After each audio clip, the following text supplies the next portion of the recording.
हरदोई के सांडी में बहुजन समाज पार्टी की मंडल स्तरीय जनसभा हुई, जिसमें हरदोई की सांडी, बालामऊ तथा गोपामऊ सुरक्षित विधानसभा सीटों के कार्यकर्ताओं व टिकट के दावेदारों ने विशेष रूप से भाग लिया।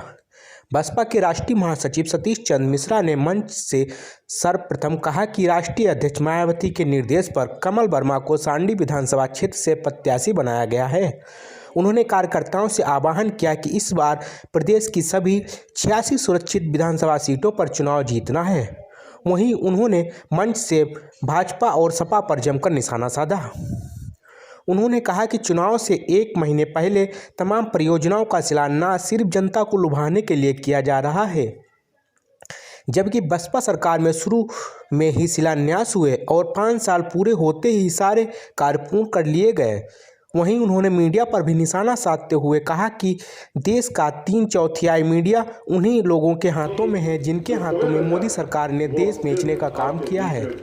यही कारण है कि वह मीडिया के लोग बसपा को चुनाव में हारते हुए दिखाएंगे ताकि हमारा कार्यकर्ता हतोत्साहित हो जाए। इसलिए हमारे कार्यकर्ताओं को लोगों के बहकावे में न आकर अपने संगठन को मजबूत कर चुनाव जिताना है। और खास तौर से जो हमारी यहाँ पर रिजर्व सीटें हैं, वो जितनी भी रिजर्व सीटें हैं उनका हम लोगों ने एक संकल्प लिया हुआ है कि वो 86 की 86 सीटें जिता करके हम लोग बहन मायावती जी को देने का काम करें। सन 2007 में 84 सीटें थी, हम लोग तब 62 सीटें जीते थे, लेकिन अब की बार हम लोग 86 सीटों में से 86 सीटें जीत करके और बहुजन समाज पार्टी के प्रत्याशी जो है उनको जिता करके बहन मायावती जी को देने का काम करेंगे। आपको इस कार्य के लिए लेकिन बहुत मेहनत करनी पड़ती, खाली घर बैठने से या आपस में बैठ करके चर्चा करने से काम नहीं चलने वाला। आपको बाहर निकलना पड़ेगा और बाहर निकल करके बहुजन समाज पार्टी उसकी क्या सोच है, उसकी क्या नीति है, सब जन के बारे में क्या सोचती है, उसको बताना होगा। और उसको बताने के साथ साथ में फिर समाजवादी पार्टी और भारतीय जनता पार्टी, इन्होंने भी अपने 5-5 साल के कार्यकाल गुजार लिए, इनको भी लोगों ने देख लिया है, इनके बारे में सभी को मालूम है, लेकिन आपको दोबारा से इनको सबको याद दिलाना।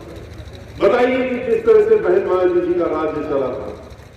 2007 के पहले हमारे मीडिया के साथी और जो बाकी लोग थे वो कहते थे बहुजन समाज पार्टी की तो 30 से 35 सीटें आने वाली, लेकिन जब नतीजा आया तो हम लोगों ने पूर्ण बहुमत की सरकार बनाई।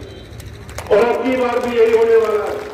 अब की बार भी मीडिया के लोग चैनल में कुछ भी दिखाने का काम करें, जितना भी प्रायोजित तरीके से उनके आका लोग जो बैठे हुए हैं, जिनके पास जो धन जिनको पैसा मिलता है सरकार से और पैसा ही नहीं मिलता है, आज तक तो आज 3/4 मीडिया चैनल कुछ 2-3 लोगों के हाथों में आ गए हैं, जिनके हाथों में पूरा देश भारतीय जनता पार्टी ने बेचने का काम किया है। और वही लोग दिखाने का काम करते हैं, वो दिखाएंगे, आगे भी दिखाएंगे और कम आंकड़ा करते हुए इतना कम करेंगे कि आपको लगे, उनको लगे कि लोग हतोत्साहित हो जाए, हमारे कार्यकर्ता जो है हतोत्साहित हो जाए। लेकिन बहुजन समाज पार्टी का जो कार्यकर्ता है, बहुजन समाज पार्टी का जो समर्थक है, वो बहन मायावती जी के साथ में एक चट्टान की तरह खड़ा रहता है। और तभी कुछ भी हो जाए, जितने भी तरीके अपनाने, हर बार देखने को मिलता है कि हम लोगों का जो वोट है वो बढ़ता ही रहता है, कभी घटा नहीं है। अगर 1 करोड़ 62 लाख वोट पड़ा था 2012 में, तो 1 करोड़ 92 लाख पहुंचने का काम हुआ था 2017 में। और अब की बार तो सारे लोगों को पीछे छोड़ करके और बहुजन समाज पार्टी की जो सरकार है बनाने के लिए पूरे तन मन धन से लोग लगे हुए हैं, लेकिन उनको अपनी शक्ति, अपनी ताकत पे नाज होना चाहिए और उसका इस्तेमाल भी करना चाहिए। आपको बताना होगा कि बहन मायावती जी की सरकार में किस तरह से विकास हुआ था, किस तरह से सर्वजन हिताय और सर्वजन सुखाय की सरकार चला करके दिखाने का काम किया था बहन मायावती जी। कोई भी जाति हो, कोई भी धर्म हो, सब धर्म को लेकर के, हर जाति को लेकर के, चाहे अपर कास्ट समाज हो, चाहे पिछड़ा वर्ग हो, और चाहे पिछड़े वर्ग समाज के लोग हो, चाहे मुस्लिम वर्ग समाज के लोग हो, चाहे दलित समाज के लोग हो, बहन मायावती जी ने सबको लेकर के चलने का काम किया। जब सरकार बनाएगी तो अपनी सरकार में सबको उचित स्थान देने का काम किया था। कोई भी व्यक्ति ये नहीं कह पाया किसी भी समाज का कि हमारा प्रतिनिधित्व रह गया। सबका प्रतिनिधित्व देने का काम किया, और चाहे वो मुस्लिम समाज के लोग हों, चाहे वो ब्राह्मण समाज के लोग हों, चाहे वो दलित समाज के लोग हों, चाहे पिछड़ा वर्ग समाज के लोग हों। ब्राह्मण समाज के लोगों ने पूरी ताकत झोंक करके, अपना तन मन धन लगा करके हमारे आह्वान पर 2005 से 7 में भाईचारा बनाते हुए और पूरे प्रदेश में भूचाल लाने का काम किया था। अब की बार भी 23 जुलाई 2020 से जब हम बाहर निकले थे, 21 पे बाहर निकले, तो उसके बाद पूरे प्रदेश के 75 जिलों में हम गए थे, और ब्राह्मण समाज के लोग हजारों की संख्या में फिर से निकल करके आए, और उन्होंने कहा कि हम संकल्प लेते हैं कि अब की बार 2007 से ज्यादा मजबूती के साथ में अब की बार हम बहुजन समाज पार्टी में भाईचारा बना करके और अपना वोट डालने और डलवाने का काम करेंगे और सरकार बनवाने का काम।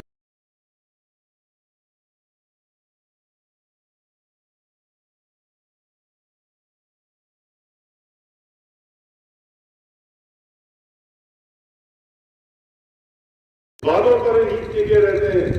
ये भारतीय जनता पार्टी, इसकी खासियत है, इसकी ये खासियत है कि इतना झूठ बोलो कि लोगों को वही सच लगने लगे। लेकिन अब की बार इनके सारे झूठों का खुलासा हो गया। अगर कोई कंपटीशन हो झूठ बोलने का, कि आप पूरा विश्व स्तरीय कंपटीशन में अगर कोई हो जाए झूठ बोलने का, तो भारतीय जनता पार्टी नंबर 1 पर आएगी झूठ बोलने का।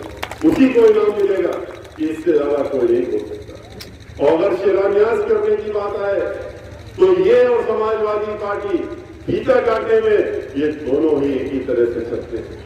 आपको जब चुनाव आएगा 2 महीने पहले, 3 महीने पहले लाखों करोड़, अरबों करोड़ ये दिखाया जाएगा। रोज एक शिलान्यास, एक पत्थर कटा दिखाया जाएगा। आज फीता काटा, कल फिर फीता काटने जा रहे हैं। किस बात का? ये किसी को नाम दे देंगे कुछ का कुछ, और उसके बाद वहां कोई काम कभी आगे चल के होगा, इसकी उम्मीद कोई नहीं रखता है। क्योंकि जब अगर आपको शिलान्यास ही करना था तो चुनाव के 1 महीने पहले क्यों? ठीक उसी प्रकार से समाजवादी पार्टी ने 250 शिलान्यास किए थे 1 महीने पहले सरकार जाने के। इसी तरह से ये भी कर रहे हैं। अगर शिलान्यास करना है तो जैसे ही सरकार बनी थी वैसे ही करते और 5 साल में बना करके दिखाते, जैसे बहन मायावती जी ने किया। उन्होंने जो भी काम करना था पहले ही वर्ष शुरू कर दिया, और शुरू करके अपने 3 साल के कार्यकाल के अंदर ही उन सबको खत्म करने का काम किया।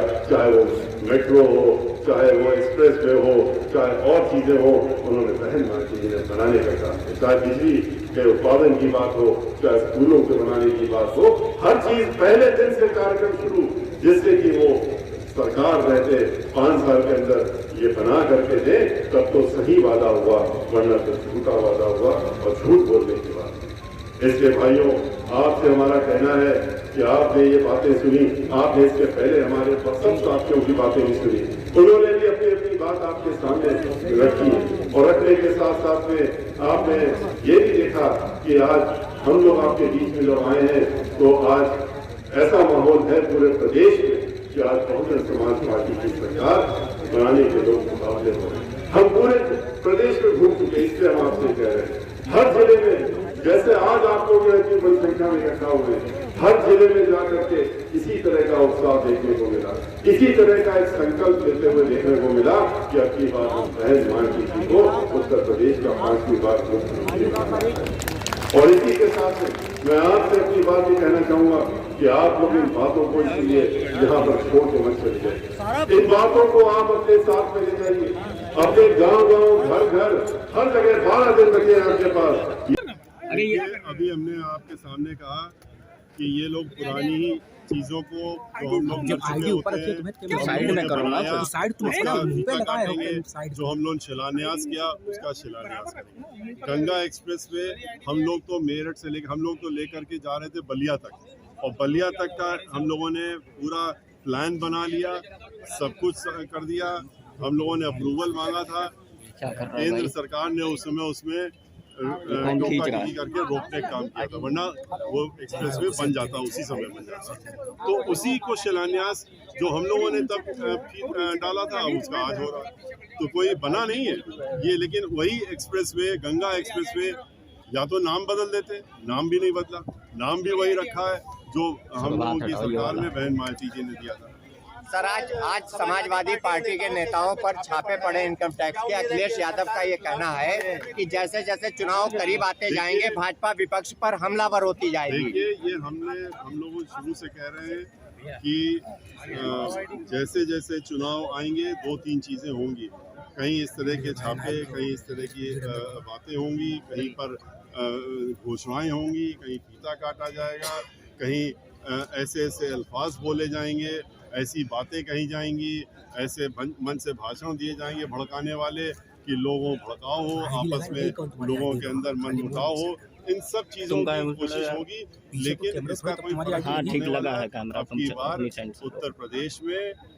उत्तर प्रदेश की जनता ने ये मन बना लिया है कि अब की बार उसको पूर्ण बहुमत की सरकार बहुजन समाज पार्टी की लानी है, जिस तरह से 2007 में वो लेकर के आई थी, और वो अब की बार निश्चित रूप से बनेगी।